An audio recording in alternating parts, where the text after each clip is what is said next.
Solution है the particle exist in their simplest form.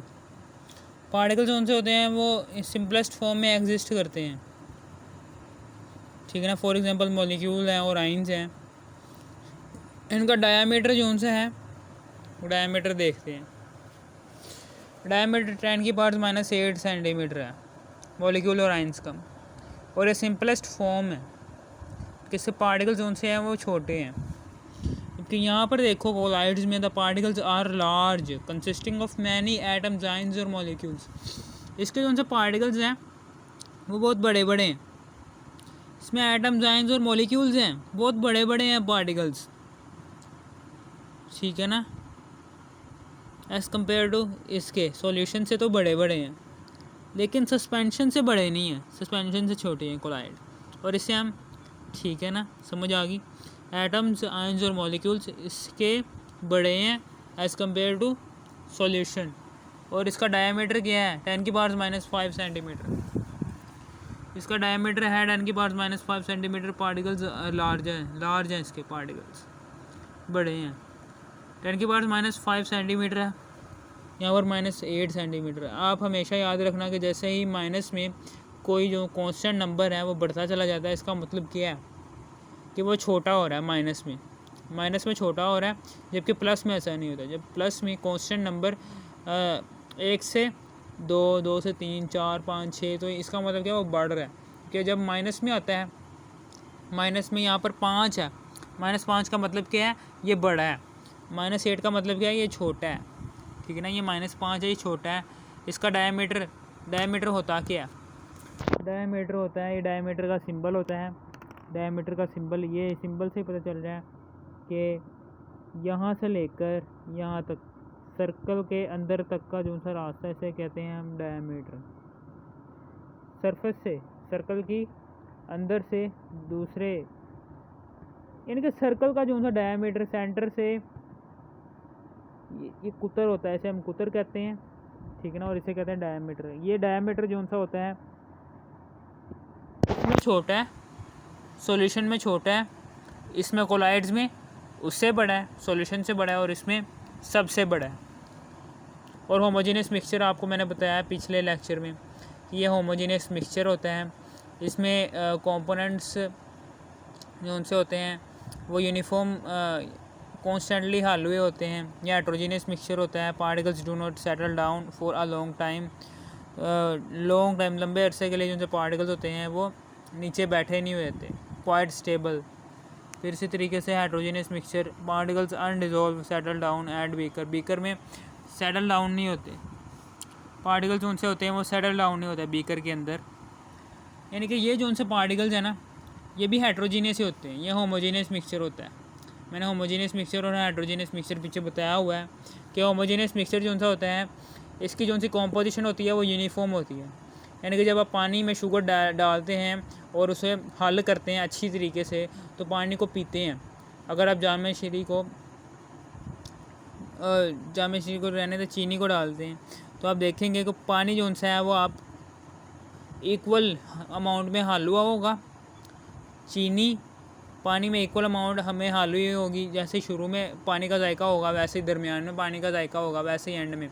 कौन है आइसक्रीम, जब आप लेते हैं आइसक्रीम शुरू से लेकर एंड तक सेम ही उसका जायका रहता है, यानी कि उसमें कांस्टेंट है।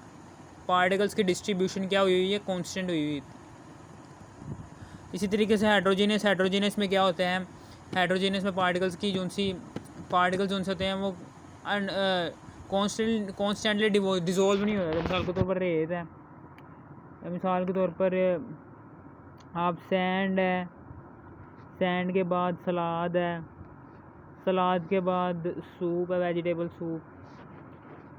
इसमें मिसाल के तौर पर सैंड है, जापानी मिट्टी, जापानीज़ मिट्टी, जापानीज़ सैंड अलग होगी। कुछ येलो मिट्टी भी होती है, येलो सैंड भी होती है, वो अलग होगी। और सी सैंड जो उनकी समुद्रों में होती है उसमें अलग कॉम्पोजिशन होगी पार्टिकल्स की, ठीक है ना। और जब ठीक है ना, और फिर इसी तरीके से इसमें अलग होगी, इसमें अलग होगी, इसमें पार्टिकल्स की डिस्ट्रीब्यूशन इन तीनों में अलग अलग होगी। जापानीज सैंड में अलग, इसमें अलग, इसमें अलग। सलाद है, ठीक है ना, इसमें हम गोभी डालते हैं प्लस प्याज डाले मैंने। फिर दूसरा सलाद में है जी मैंने, उसमें मैंने प्याज भी डाला, चुकंदर भी डाला, और उसमें मैंने मूली भी डाली। फिर मैंने तीसरा बनाया जी, मूली बनाई और गाजर।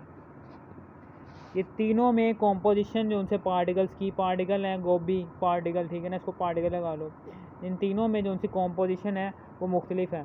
मुख्तलिफ कॉम्पोजिशन के लिहाज से ये सलाद बने हुए हैं, ठीक है ना। इसका मतलब क्या है, ये हेट्रोजीनियस मिक्सचर है तीनों ही, ठीक है ना। और फिर उसके बाद आगे है सलाद का भी हो गया, सैंड भी हो गया। फिर वेजिटेबल सूप है, वेजिटेबल बहुत सी वेजिटेबल्स होती हैं, ठीक है ना। सूप कौन कौन सी वेजिटेबल का बनाया जी मैंने, एक सूप बनाया जी मैंने वो मूली का और गाजर का बना लिया। और उसमें जो सा सूप है, सूप की क्वांटिटी मैंने रखी है जी कोई 10 चम्मच रख दी है, 10 स्पून। फिर अगला मैंने सूप बनाया, उसमें गाजर डाली है बस। उसमें मैंने जो सा सूप रखा है, जो सा माए में, वो है जी 20 स्पून, ठीक है ना। यहाँ पर देख लेते हैं कि यहाँ पर जो सा लिक्विड माए है, जो सा सूप के अंदर जो सा माए होता है वेजिटेबल का, कोई सा भी मैंने डाल दिया। मिसाल के तौर पर गाजर का जूस, गाजर डालें, गाजर के अंदर मैंने केले का जूस डाल दिया, वो 20 स्पून डाले हैं मैंने केले के जूस के। यहाँ पर मैंने केले का जूस 10 स्पून डाला है, और सेब का जूस, डिफरेंट कॉम्पोजिशन है ना। यहाँ पर केले का जूस डाला है, यहाँ पर मैंने किसका जूस डाला, सेब का। यहाँ पर गाजर है, यहाँ पर गाजर और मूली दोनों हैं, कॉम्पोजिशन डिफरेंट है, और उनकी जो सी मिकदारें हैं वो भी डिफरेंट है। ये क्या होगा, हेट्रोजीनियस मिक्सचर, यानी कि कांस्टेंट, नॉट कांस्टेंट कॉम्पोजिशन जो से होगी वो यूनिफॉर्म नहीं होगी, ठीक है ना। हेट्रोजीनियस में ये हेट्रोजीनियस मिक्सचर होता है। पार्टिकल्स, ये पार्टिकल्स उनसे होते हैं, ये मिसाल के तौर पर जामे शीरी जब आप पानी में डालते हैं, ये भी एक कोलाइड होता है, ठीक है ना। ये भी एक कोलाइड होता है जब ठीक है ना, पानी में कह रहा हूँ, जब आप इंक का सोल्यूशन जो उनसा है वो एक कोलाइड सोल्यूशन है। जब आप उसमें से जब आप ये देखें, particles do not settle down for a long time, ink के जो पार्टिकल्स हैं वो पेंदे में नहीं बैठे होते, वो घूम रहे होते हैं। इंक हो गई, ठीक है ना। इंक के बाद जामे शीरी हो गया, जामे शीरी के बाद आप कुछ भी ले लेते हैं, जामे शीरी हो गया, ठीक है ना। इंक और जामे शीरी, उसके पार्टिकल्स घूम रहे होते हैं पूरे बोतल के अंदर, ना कि नीचे बैठे होते हैं। लंबे वक्त के लिए नीचे नहीं बैठते। एक होता है ना बंदा, वो नीचे ही थोड़ा सा हिलाते हैं, थोड़ी देर बाद वो नीचे बैठ जाते हैं, ऐसा चक्कर नहीं है, वो बस घूमते रहते हैं, ठीक है ना। यहाँ पर क्या होता है, ये हेट्रोजीनियस मिक्सचर होता है, लेकिन इसके पार्टिकल्स जो से होते हैं वो बिल्कुल ही नीचे बैठ जाते हैं। आप हिलाएंगे, ठीक ना, थोड़ी देर तो ऊपर रहेंगे, लेकिन 30 सेकंड बाद, 1 मिनट बाद वो वापस से नीचे आ जाएंगे और बैठे रहेंगे, लंबे अरसे तक बैठे रहेंगे। इसके पार्टिकल्स होंगे वो लंबे अरसे तक नहीं बैठेंगे, और फिर से हिलाएंगे आप, वो पार्टिकल्स उनसे होंगे वो नीचे जो उनसे सेटल डाउन है वो ऊपर चले जाएंगे, और फिर 1 घंटे, 2 घंटे, 3 घंटे, 4 घंटे बाद फिर नीचे थोड़े बहुत आ जाएंगे, 1-2 आ जाएंगे। यहाँ पर कुछ ज़्यादा ही पार्टिकल्स ही नीचे आ जाते हैं, बैठे होते हैं। अब उसके बाद यहाँ पर नेकेड आई से हम इसे देख सकते हैं, इसे नहीं देख सकते क्योंकि इसके पार्टिकल्स बहुत छोटे हैं। इसका डायमीटर देखो 10⁻⁸ है, एक भी नहीं है, 1 सेंटीमीटर भी नहीं, 10⁻⁸ इसका डायमीटर है, जिसकी वजह से नेकेड आई से नहीं नज़र आ सकते। इसके पार्टिकल्स भी को भी नेकेड आई से नहीं देख सकता, लेकिन लार्ज पार्टिकल्स होते हैं इसके सॉल्यूशन से, तो लार्ज पार्टिकल्स होते हैं। इसे हम ट्रू सोल्यूशन भी कहते हैं, सोल्यूशन भी कहते हैं, इसे हम फॉल्स सोल्यूशन कहते हैं, कोलाइडल सोल्यूशन कहते हैं, इसके 2 नाम हैं। और ये जो सा है इसे हम नेकेड आई से देख सकते हैं। चाक जो सा है, चाक को जब पानी में मिलाते हैं तो चाक जो सा है, आपको पता है कि पानी में बिल्कुल नीचे ही बैठ जाता है उसके पार्टिकल्स, तो उसको हम नीचे बैठा हुआ देख सकते हैं। जामे शीरी के पार्टिकल्स को हम नीचे बैठा हुआ नहीं देख सकते, हमें ये नहीं अंदाज़ा होगा कि जामे शीरी के पार्टिकल्स नीचे बैठे हुए हैं, ठीक है ना, समझ आ गया आपको। फिर ये फ़िल्टर पेपर में से ये फ़िल्टर हो जाएंगे क्योंकि ये छोटे होते हैं, ये भी फ़िल्टर हो जाएंगे क्योंकि ये छोटे होते हैं। इतने भी नहीं छोटे होते कि सोल्यूशन से छोटे नहीं होते। सोल्यूशन में मौजूद उनसे पार्टिकल्स होते हैं उससे छोटे नहीं होते, उससे बड़े होते हैं। क्योंकि यहाँ पर जो से ये पार्टिकल जो से हैं ये बड़े बड़े होते हैं, जिसकी वजह से ये फ़िल्टर नहीं हो पाते, ये फ़िल्टर पेपर के ऊपर ही रहते हैं। और आगे है जी टिंडल इफ़ेक्ट। टिंडल इफ़ेक्ट में क्या होता है, ये एक ऐसा इफ़ेक्ट होता है टिंडल इफ़ेक्ट के जिसमें जो सी लाइट होती है वो मुकम्मल तौर पर, यानी कि आप फिर से एक्सप्लेन कर देता हूँ। ये एक बीकर है, इसके अंदर हमने सोल्यूशन बनाया हुआ है। सोल्यूशन के चूंकि पार्टिकल्स उनसे वो छोटे छोटे होते हैं, छोटे छोटे छोटे छोटे छोटे छोटे छोटे छोटे छोटे छोटे, तो जिसकी वजह से यहाँ पर जब हम लाइट मारेंगे, ठीक है ना, टॉर्च, जब हम यहाँ पर टॉर्च मारेंगे तो ये जो सी लाइट होगी ना, ये इसके अंदर से निकल जाएगी ऐसे करके, बिल्कुल सीधी सीधी निकल जाएगी, फैलेगी नहीं। जबकि यहाँ पर इसके पार्टिकल्स कोलाइड के, ठीक है ना, ट्रू फॉल्स सोल्यूशन के पार्टिकल्स उनसे होते हैं वो लार्ज होते हैं, ठीक है ना। ये इतने लार्ज होते हैं कि इसके न्यूक्लियस से जैसे ही टकराएगा ना तो ये ऐसे फैल जाएगा,